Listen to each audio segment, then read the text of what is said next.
الحمد للہ رب العالمین والصلاة والسلام علی نبینا محمد وعلی آلہ وصحبہ اجمعین اما بعد۔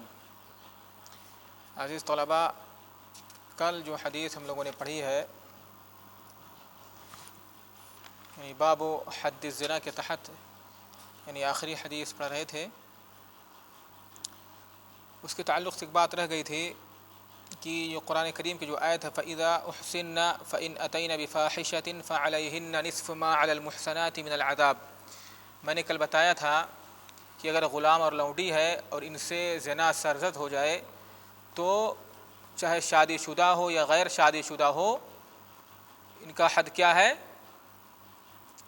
جو آزاد کا جو حد ہے یعنی آزاد عورت کا جو حد ہے وہی اس کا نصف ہوگا، ٹھیک ہے؟ جیسا کہ یہاں پر حدیث میں ہے، ہم نے حدیث پڑھا تھا، اس میں ہے ان رسول اللہ صلی اللہ علیہ وسلم سئل عن الامة اذا زنت ولم تحسن قال ان زنت فجلدوها ثم ان زنت فجلدوها، یعنی اگر غیر شادی شدہ ہے تو اس کو کیا کہا اللہ رسول نے؟ کوڑے لگاؤ، ٹھیک ہے؟ یہاں پر اس کا ذکر نہیں، لیکن آیت میں جو ہے اللہ رب العالمین نے فرمایا فَإِذَا أُحْصِنَّ فَإِنْ أَتَيْنَ بِفَاحِشَةٍ فَعَلَيْهِنَّ نِصْفُ مَا عَلَى الْمُحْصَنَاتِ مِنَ الْعَذَابِ، کہ اگر وہ شادی شدہ ہو پھر زنا کا ارتکاب کریں تو ان پر جو آزاد عورتیں ہیں، آزاد عورت پر جو حد ہے اس کا نصف ہے، نصف حد ہے۔ اور میں نے بتایا تھا کہ یعنی آزاد عورت کا جو حد ہے اگر وہ شادی شدہ ہے تو رجم ہے، اور رجم کا نصف نہیں ہو سکتا ہے، رجم کا نصف نہیں ہو سکتا ہے، لہذا اگر لونڈی ہے تو اسے صرف 50 کوڑے لگائے جائیں گے، اس کا حد کیا ہے؟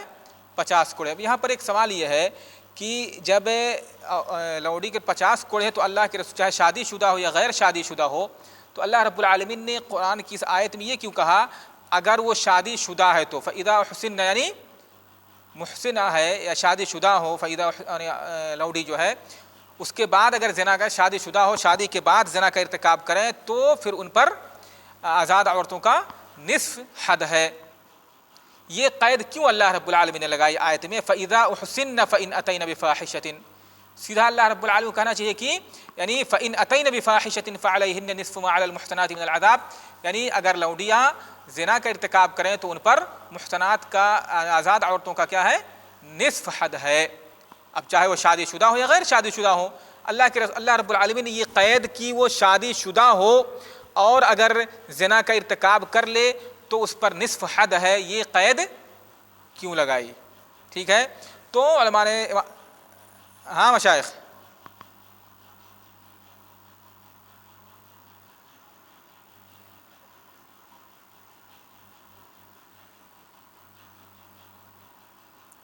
ہاں نہیں، یہاں پر پہلے اس کا سمجھیے یعنی سے جیسے جب یہ نہیں، جیسے اگر یعنی آزاد عورت ہے شادی شدہ ہے تو اس کو رجم کیا جائے گا، اور غیر شادی شدہ ہے تو اس کو 100 کوڑے ہیں اس پر، ٹھیک ہے؟ رجم نہیں کیا جائے گا، اس کے لیے 100 کوڑے حد ہے۔ تو یہاں پر تو ٹھیک ہے، مسئلہ واضح ہے، لیکن جب لونڈی کا حکم اللہ رب العالمین نے بیان کیا، لونڈیوں کا حکم، تو اللہ تعالیٰ نے یہ قید کیوں لگا دی کہ اگر وہ شادی شدہ ہے پھر زنا کا ارتکاب کرے تو اس پر محصنات کا نصف عذاب ہے، یعنی نصف حد ہے، آزاد عورتوں کا نصف حد ہے۔ یہ صرف اتنا کہہ دینا کافی تھا کہ اگر لونڈی زنا کا ارتکاب کرے تو اس پر نصف حد ہے، یعنی اسے 50 کوڑے لگائے جائیں گے۔ تو شادی شدہ کی قید کیوں؟ چاہے جب یہ چیز ہے جب شادی شدہ ہو یا غیر شادی شدہ ہو، جب اس پر نصف یعنی 50 کوڑے ہی ہیں تو پھر شادی شدہ کی بات اللہ تعالیٰ نے کیوں کہی؟ فَإِذَا أُحْصِنَّ، اگر شادی شدہ ہو، اور اگر شادی شدہ نہ ہو تو رجم کیا جائے گا یا 100 کوڑے لگائے جائیں گے۔ تو پھر یہ قید لگانے سے فائدہ کیا ہے؟ اشکال سمجھ میں آ رہا آپ لوگوں کو؟ یعنی جب لونڈی کے لیے نصف حد ہے، ٹھیک ہے، چاہے شادی شدہ ہو یا غیر شادی شدہ ہو، ٹھیک ہے، شادی شدہ ہو یا غیر شادی شدہ ہو، تو اللہ تعالیٰ نے آیت میں یہ قید کیوں لگائی کہ اگر شادی شدہ ہے اور زنا کا ارتکاب کرے تو پھر اس پر نصف حد ہے۔ اگر شادی شدہ ہے تو نصف حد ہے. کیا مطلب؟ اس کا مفہوم یہ ہوگا کہ اگر شادی شدہ نہیں ہے تو غیر شادی شدہ ہے تو اس کو رجم کیا جائے گا یا 100 کوڑے اس کے ہو جائیں گے؟ ہرگز ایسا نہیں ہوگا، کیونکہ شادی شدہ کی جو حد ہے وہ سخت ہے بنسبت غیر شادی شدہ کے. تو پھر اللہ رب العالمین نے یہاں ایک قید کیوں لگا دیا؟ فَإِذَا أُحْسِنَّ فَإِنْ أَتَيْنَ بِفَاحِشَةٍ، یعنی فَإِذَا أُحْسِنَّ یہاں سے احسان سے مراد یعنی نکاح ہے، شادی ہے، کہ اگر وہ شادی شدہ ہو اس کے بعد زنا کا ارتکاب کریں تو پھر ان پر نصف حد ہے. یہ قید کیوں اللہ تعالیٰ نے لگائی یہاں پر؟ جبکہ چاہے وہ شادی شدہ ہو یا غیر شادی شدہ ہو، ہر صورت میں اس کے لیے کیا ہے؟ نصف حد ہے. کیونکہ شادی شدہ ہو تو نصف حد، یعنی آزاد عورت کا نصف حد یعنی جو رجم ہے اس کا نصف ہو ہی نہیں سکتا ہے. جب نصف نہیں ہو سکتا ہے تو کیا ہوگا؟ گویا کہ 100 کوڑے کا نصف 50 کوڑا ہوگا. ٹھیک ہے مشائخ؟ تو اس کا جواب یہ ہے، جیسا کہ امام نووی رحمہ اللہ فرماتے ہیں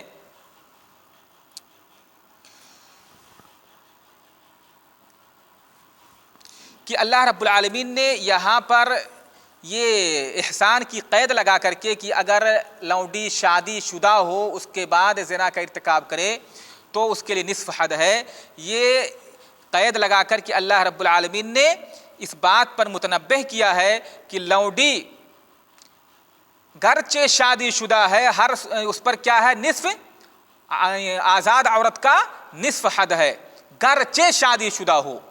یہ بتانے کے لیے اللہ رب یہ متنبہ کرنے تاکہ کسی کو یہ وہم نہ ہو، کہیں آدمی یہ نہ سوچے کہ نصف حد جو ہے یہ لونڈی پر، یہ گویا کہ اگر شادی شدہ نہیں ہے تو غیر شادی شدہ ہے تو ہے نصف حد، اور اگر شادی شدہ ہے تو گویا کہ اس کو رجم کیا جائے گا، کیونکہ رجم کا نصف ہو ہی نہیں سکتا ہے.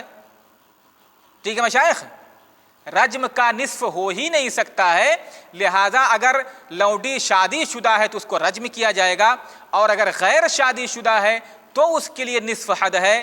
یہاں پر اللہ رب العالمین نے قید لگا کر کے شادی شدہ کی کہ اگر لونڈی شادی شدہ ہو تب بھی، شادی شدہ ہو تب بھی اس کیا ہے؟ اس کے لیے نصف حد ہے آزاد عورت کا. اس پر تاکہ کسی کو یہ وہم نہ ہونے پائے کہ گویا کہ یہاں نصف حد کی بات کی گئی ہے، لہذا گویا کہ شادی شدہ اگر اللہ تعالیٰ قید نہ لگاتا، شادی شدہ یعنی احسان کی قید نہ لگاتا تو کسی کو وہم ہو سکتا ہے تھا کہ یہاں پر مراد گویا کہ غیر شادی شدہ لونڈی مراد ہے، اگر وہ زنا کا ارتکاب کرے تو نصف حد ہے یعنی 50 کوڑے، اور اگر شادی شدہ ہے تو گویا کہ رجم کیا جائے گا، کیونکہ رجم کا نصف ہو ہی نہیں سکتا ہے. تو اللہ تعالیٰ نے یہاں پر شادی شدہ کی قید لگا کر کیے یہ وہم دور کر دیا اور کلیئر کر دیا، واضح کر دیا کہ اگر لونڈی شادی شدہ ہے تب بھی کیا ہے؟ اس پر آزاد عورت کا نصف حد ہے. اور آزاد عورت کا نصف حد کس میں ہو سکتا ہے؟ صرف کوڑے ہی میں ہو سکتا ہے. ٹھیک ہے؟ رجم میں نصف ممکن ہی نہیں ہے، لہذا جو آزاد عورت کا حد ہوتا ہے 100 کوڑے، اگر غیر شادی شدہ ہے تو اسی کا نصف لونڈی پر 50 کوڑے لگائے جائیں گے ہر صورت میں، چاہے شادی جب غیر شادی شدہ کا بتا دیا گیا تو غیر شادی شدہ کا بتانے کی ضرورت ہی نہیں ہے.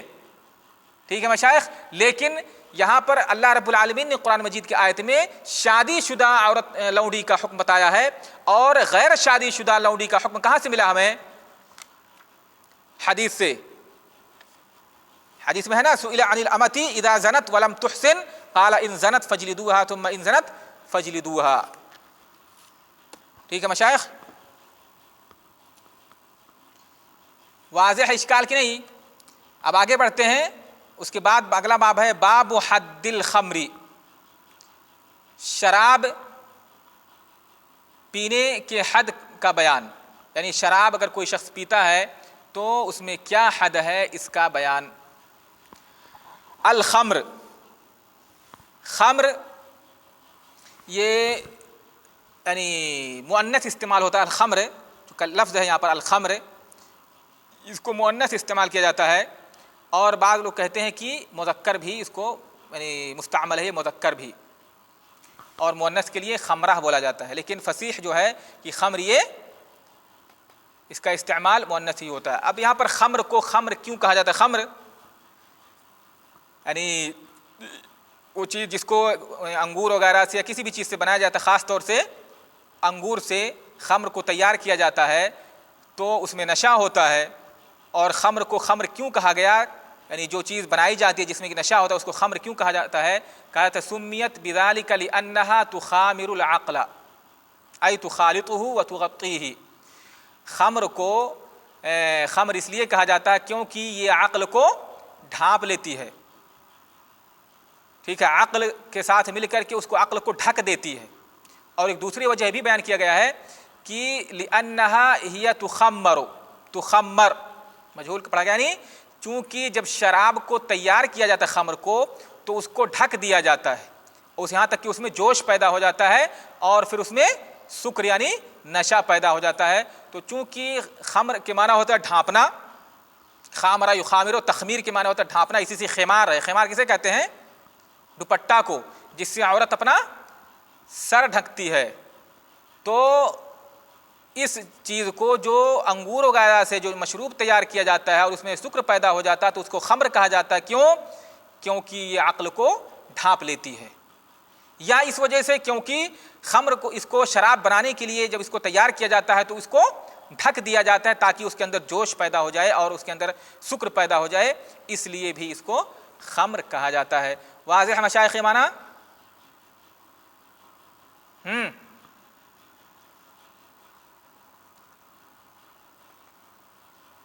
ہلو، سن رہے ہیں آپ لوگ؟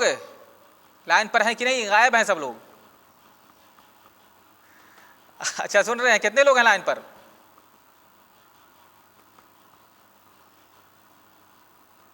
کتنے لوگ لائن پر جڑے ہوئے ہیں؟ ایسا تو نہیں ہے کہ لائن پر جڑنے کے بعد پھر اس کے بعد نکل لیتے ہیں. حماد موجود ہو؟ حماد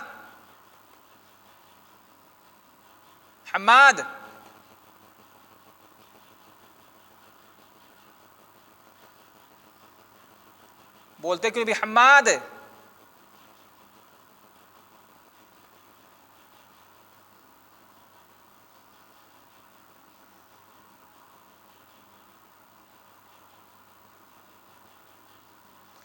ارے تو ایسا کہاں ہمیشہ ٹاور کا پرابلم رہتا ہے.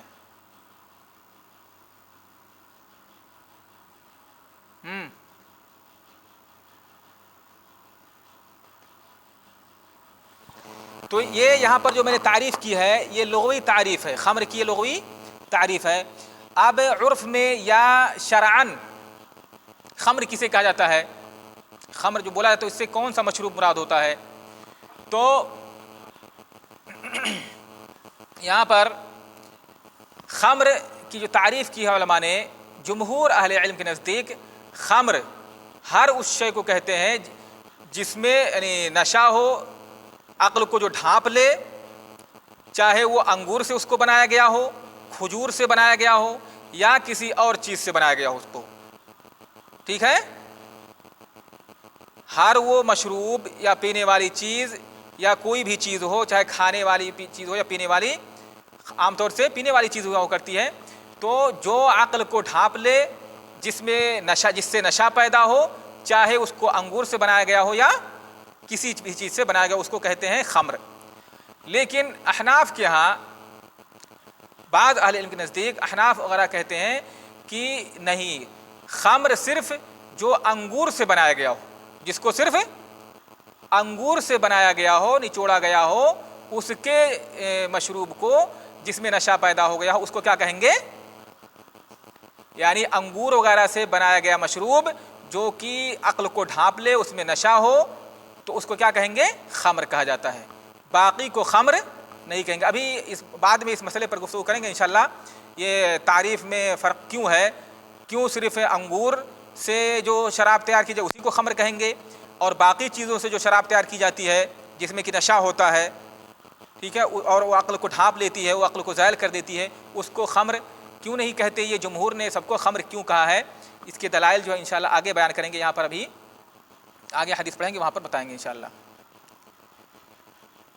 حدیث ہے، آج کی جو حدیث ہے اس باب کے تحت، قال حدثنا محمد بن المثنى و محمد بن بشار قال حدثنا محمد بن جعفر قال حدثنا شعبة قال سمعت قتادة يحدث عن أنس بن مالك رضي الله عنه أن النبي صلى الله عليه وسلم أتي برجل قد شرب الخمر فجلده بجريدتين نحو 40 قال وفعله أبو بكر فلما كان عمر استشار الناس فقال عبد الرحمن أخف الحدود 80 فأمر به عمر رضی اللہ عنہ. حدیث یہ انس بن مالک رضی اللہ تعالیٰ عنہ سے مروی ہے کہ نبی کریم صلی اللہ علیہ وسلم کے پاس ایک شخص کو لایا گیا قد شرب الخمر جس نے شراب پی رکھی تھی. فجلدہ بجریدتین تو اللہ کے رسول صلی اللہ علیہ وسلم نے اسے کوڑے لگائے دو ٹہنیوں کے ذریعے سے. جریدہ کہتے ہیں کھجور کی ٹہنی کو, کھجور کی دو ٹہنیوں سے اس کو آپ نے مارا نحو 40 تقریباً 100 ٹہنی. قال وفعله ابو بکر, راوی کہتے ہیں انس بن مالک کہتے ہیں وفعله ابو بکر, اور یہی عمل ابو بکر رضی اللہ تعالیٰ عنہ نے اپنے دور خلافت میں کیا. یعنی اگر کوئی شراب پیتا تھا اور اسے لایا جاتا تھا تو اسے 80 کوڑے لگائے جاتے تھے. فلما کان عمر استشار الناس, پھر جب حضرت عمر رضی اللہ تعالیٰ عنہ کا دور آیا انہوں نے لوگوں سے مشورہ کیا. حضرت عمر رضی اللہ تعالیٰ عنہ نے لوگوں سے مشورہ کیا. فقال عبد الرحمن اخف الحدود 80, عبد الرحمن بن عوف رضی اللہ تعالیٰ عنہ نے یعنی جن لوگوں سے مشورہ کیا صحابہ کرام جو وہاں پر موجود تھے, حضرت علی رضی اللہ تعالیٰ عنہ, طلحہ وغیرہ, اسی طرح سے عبد الرحمن بن عوف اور دیگر صحابہ کرام وہاں پر موجود تھے, ان سے مشورہ کیا. تو عبد الرحمن بن عوف نے مشورہ دیا اخف الحدود 80 کہ قرآن مجید کے اندر اللہ رب العالمین نے جو حدود بیان کیے ہیں جیسے سریقہ کا حد ہے, اسی طرح سے زنا کا حد ہے, اور یعنی حد قذف وغیرہ کو اللہ تعالیٰ نے بیان کیا ہے, اور جو سب سے کم حد ہے, جو سب سے مقدار کے لحاظ سے جو سب سے ہلکا حد ہے وہ یعنی 100 کوڑے ہے, یعنی حد قذف. اگر کوئی شخص چوری کرتا ہے تو حد کیا ہے, ہاتھ کاٹا جائے گا اس کا. اگر کوئی زنا کرتا ہے اور وہ شادی شدہ نہیں ہے, غیر شادی شدہ ہے, تو اسے کیا کیا جائے گا, 100 کوڑے لگائے جاتے ہیں. شادی شدہ ہے تو اسے رجم کیا جائے گا, لیکن اس کا ذکر قرآن میں نہیں ہے. تو قرآن میں جو ہے کہ اس کو یعنی شادی شدہ ہے, غیر شادی شدہ ہے تو اس کو 100 کوڑے لگائے جائیں گے. اور اسی طرح سے حد قذف ہے کہ اگر کوئی کسی پر زنا کی تہمت لگاتا ہے اور وہ 4 گواہ نہیں پیش کرتا ہے تو اسے 80 کوڑے لگائے جائیں گے. تو سب سے ہلکا جو حد ہے وہ کیا ہے, حد قذف ہے. تو انہوں نے کہا اخف الحدود 80 فامر به عمر, تو حضرت عمر رضی اللہ تعالیٰ عنہ نے اسی کا حکم دیا. مشائخ آج کا درس یہیں تک رہنے دیتے ہیں, اس حدیث کی تشریح انشاءاللہ اور آگے کی جو حدیث ہیں اس کو پڑھنے کے بعد انشاءاللہ اس حدیث کی مکمل تشریح کریں گے, اور جو اس سے متعلق مسائل ہیں اس کو بھی بیان کیا جائے گا, کیونکہ ویڈیو لمبی ہو جائے گی اگر بات شروع کریں آگے اور بات بھی پوری نہیں ہو پائے گی. ٹھیک ہے.